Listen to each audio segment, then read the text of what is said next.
Hello students, welcome to VPIC online classes. How are you all? I hope you all are well. I am your science teacher Vanda ma'am. Today we are going to discuss chapter number 6, combustion and flame. Combustion means क्या होता है? दहन, and flame means ज्वाला. तो combustion and flame इस chapter का introduction देखते हैं क्या है. Coal and petroleum are used as fuel. As you know very well, coal and petroleum are used as fuel. कि जो कोल होता है और जो पेट्रोलियम होते हैं, इन्हें जो होता है मतलब पेट्रोलियम होता है, उसे हम लोग कैसे यूज करते हैं? एज अ फ्यूल यूज करते हैं, मतलब ईंधन के रूप में यूज करते हैं. Different kinds of fuels at home are used in industries and for running automobiles. Different kinds of fuels, जो अलग अलग प्रकार के जो है फ्यूल्स होते हैं एट होम, घर पर, आर यूज्ड इन इंडस्ट्रीज, उनका हम जो है वो मतलब इंडस्ट्री में भी यूज होते हैं, एंड फॉर रनिंग ऑटोमोबाइल, और उन्हें जो है हम गाड़ियाँ चलाने के लिए भी यूज करते हैं, मतलब वो स्वचालित वाहनों में भी यूज किए जाते हैं.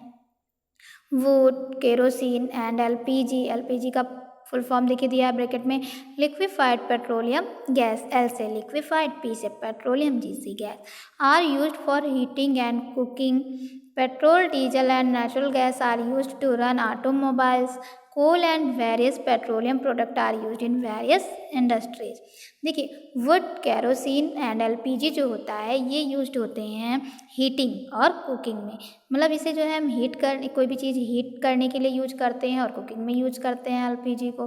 पेट्रोल, डीजल और जो नेचुरल गैस होती हैं इन्हें हम लोग यूज करते हैं गाड़ियाँ चलाने में. और जो है कोल और जो वेरियस पेट्रोलियम प्रोडक्ट होते हैं इनका यूज करते हैं हम विभिन्न प्रकार के इंडस्ट्रीज में. अब बात आती है कि कंब्यूशन क्या होता है.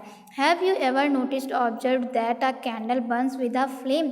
कभी आपने जो है एक कैंडल को जो है जलते हुए देखा है? कभी उस पर ध्यान दिया है? Also LPG used to cook food burns with a blue flame. और जो खाना बनता है वो जो है जब खाना बनता है तो वो भी जो है उसकी जो लौ होती है आपने देखा होगा वो जो है नीले रंग की होती है, उससे खाना बन जाता है. But coal do not burn with a flame. देखिए कैंडल जलती है तो उसमें भी एक लौ आपको दिखाई पड़ती है.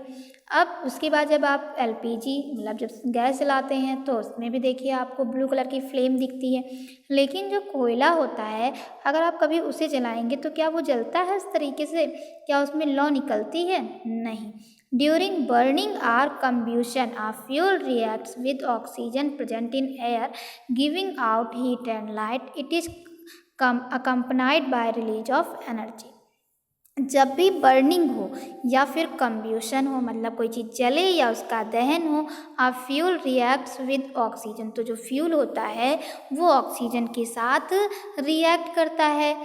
किसकी प्रेजेंस में? जो है ऑक्सीजन जो होता है वो किस में प्रेजेंट होता है? एयर में.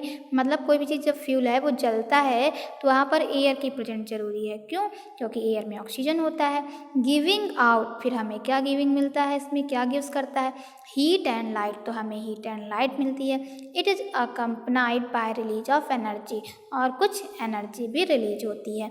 जैसे यहाँ पे नीचे देखिए इसे एक रिएक्शन के थ्रू बताया जा रहा है. Fuel plus oxygen. फ्यूल जो है ऑक्सीजन की प्रेजेंस में जब मतलब एयर रहती है, एयर में ऑक्सीजन प्रेजेंट रहती है, उसके साथ जब रिएक्ट करती है तो बनता है carbon dioxide plus water plus energy. यहाँ पे कार्बो है, कार्बन होगा. ऑन बर्निंग मैग्नीशियम फॉर्म्स और magnesium oxide, heat, light. Charcoal and coal on burning produce carbon dioxide, heat and light. देखिए कह रहा है ऑन बर्निंग, जलाने पर जो मैग्नीशियम होता है वो बनाता है magnesium oxide, heat and light. जो चारकोल और कोल होते हैं जब इन्हें बर्न किया जाता है तो ये कार्बन डाइऑक्साइड प्रोड्यूस करते हैं plus heat and light produce करते हैं. The substance that burn to produce heat and light are called fuel and also said to be combustible, and substances that do not burn to produce heat and light are said to be non कंब्यूस्टिबल. देखिए यहाँ पर कह रहा है वे पदार्थ जो जलने पर हीट और लाइट देते हैं उन्हें हम फ्यूल वो कहते हैं। सेट टू बी कम्ब्यूस्टिबल, और उन्हें मतलब जो है हम कम्ब्यूस्टिबल भी कह सकते हैं, मतलब ज्वलनशील पदार्थ भी कह सकते हैं। And substance that do not burn to produce heat and light are set to be non combustible, और कुछ पदार्थ होते हैं जो जलाने पर हीट और लाइट नहीं देते हैं तो उन्हें हम नॉन कम्ब्यूस्टिबल कहेंगे। इसके बाद देखिए, fuel can be solid, liquid और गैस। जो हमारा फ्यूल होता है वो सॉलिड, लिक्विड, गैस तीनों फॉर्म्स में हो सकता है। Charcoal, coal, wood etcetera solid fuels. जो चारकोल, कोल और वुड होता है ये सॉलिड फ्यूल्स हैं। कैरोसिन, पेट्रोल, डीजल ये कैसे हैं? लिक्विड फ्यूल्स हैं। एलपीजी, सीएनजी एक्सेट्रा और गैसेस फ्यूल हैं, ये गैसेस फ्यूल में हमारे आते हैं। चारकोल, कोल, वुड ये क्या है? सॉलिड है, तो ये सॉलिड फ्यूल्स हो गए। कैरोसिन, पेट्रोल, डीजल ये लिक्विड फॉर्म में होते हैं, इसीलिए लिक्विड फ्यूल्स हो गए। और हमारा एलपीजी और सीएनजी जो है ये गैसेस फॉर्म में होते हैं, इसलिए ये गैसेस फ्यूल हो गए। अब बात आती है सॉलिड फ्यूल्स की। Solid fuels are difficult to use and easy to store. जो सॉलिड फ्यूल होते हैं ये जो है यूज करने में तो थोड़ा डिफ़िकल्ट होते हैं, बट इनका स्टोर करना ईजी होता है। गैसेस फ्यूल्स जो होते हैं ये ईजी टू यूज करने में तो ईजी होता है, बट डिफ़िकल्ट टू स्टोर, लेकिन हम इन्हें स्टोर कर नहीं सकते हैं, उसमें मतलब स्टोर करना मुश्किल होता है थोड़ा सा। LPG and CNG are compressed to a high pressure and then stored in sealed cylinder। LPG और जो CNG होता है इसे पहले जो है कंप्रेस किया जाता है हाई प्रेशर से, फिर इन्हें जो है स्टोर किया जाता है सील्ड सिलेंडर्स में। In case of leakage gases fuels में बी डेंजरस। अगर इनकी लीकेज होती है तो बहुत ज़्यादा जो है ये खतरनाक हो जाता है। Liquid fuels can be stored and use easily. और जो लिक्विड फ्यूल्स होते हैं इन्हें हम इजली जो है स्टोर भी कर सकते हैं और यूज भी कर सकते हैं। अब देखिए कैसे यहाँ पर इस चीज़ को हम थोड़ा सा और आपको एक्सप्लेन कर देते हैं। सॉलिड फ्यूल्स में हमारा आता है चारकोल, कोल, वुड एक्सेट्रा। अब कह रहा है कि ये difficult to use and easy to store. इन्हें हम देखिए, जैसे एग्जांपल लीजिए आप, वुड लकड़ी है तो हम इसे आसानी से स्टोर कर सकते हैं, आप घर में रख लीजिए।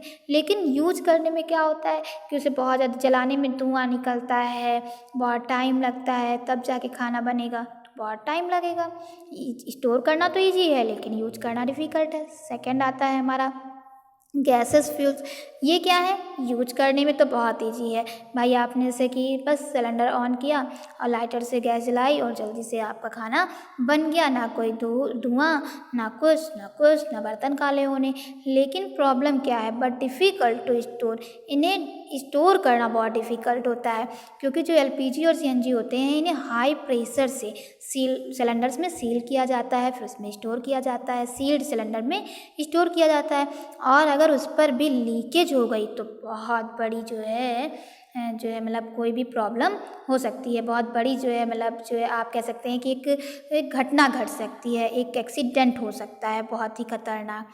इसके बाद बात आती है लिक्विड फ्यूल्स की। अब जो लिक्विड फ्यूल्स होते हैं जैसे कि हमारा केरोसिन, पेट्रोल, डीजल, ये क्या है? इन्हें हम स्टोर भी आसानी से कर सकते हैं और यूज भी आसानी से कर सकते हैं, इसमें कोई भी प्रॉब्लम नहीं होती है। अब यहाँ पर हम आपको एक चीज़ बताएंगे, जैसे कि आपने देखा होगा कि आपके घरों में, सबके घरों में, हम लोगों के घरों में LPG यूज होती है। तो जो LPG यूज होती है, जब कभी लीकेज होता है तो लीकेज होने पर हमें कैसे पता चलता है कि लीक हो रहा है? भाई तो उसमें से हल्की सी जो है आपकी जो गैस होती है वो लीक करती है तो उसमें उसकी आवाज़ आएगी, या फिर सबसे आवाज़ तो बाद में, क्योंकि वो बहुत स्लो कभी कभी। पता कैसे चलता है कि स्मेल आती है? क्योंकि उसमें क्या होता है, जब वो उसमें सिलेंडर में जब वो रखी जाती है, स्टोर की जाती है, तो उसमें जो है पदार्थ मिलाया जाता है एथिल मरकैप्टन, जिससे क्या होता है कि जब भी वो लीक करती है तो वो बहुत तेज़ी से स्मेल करता है और उसकी स्मेल से हमें पता चल जाता है कि हाँ गैस लीक हो रही है। Okay students, that's all. Remaining topic will be taught in next video. Stay home, be safe and keep studying. See you in next video.